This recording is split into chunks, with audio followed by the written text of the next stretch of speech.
Ассаляму алейкум қыздар, өте дәмді круассан дайындаймыз.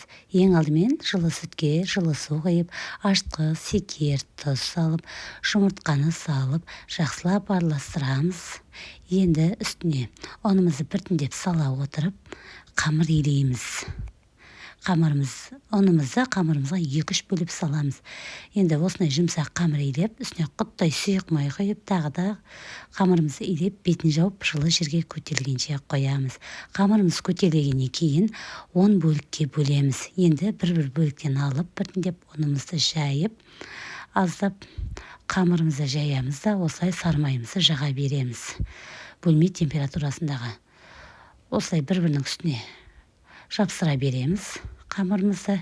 Енді барлығын бірдей үстінен басып, осылай үлкен қамыр дайындаймыз. Осылай бірнеше бөлшектерге қалауынша бөліп шығамыз. Енді ортасына қалауынша сгущенкамен немесе шоколадпен жасауға болады. Мен сгущенкамен жасап шықтым. Енді дайын болғаннан кейін бетіне жұмыртқаның сарыуызын жағып шығамыз да, араларын ашық-ашық орналастырамыз формамызға.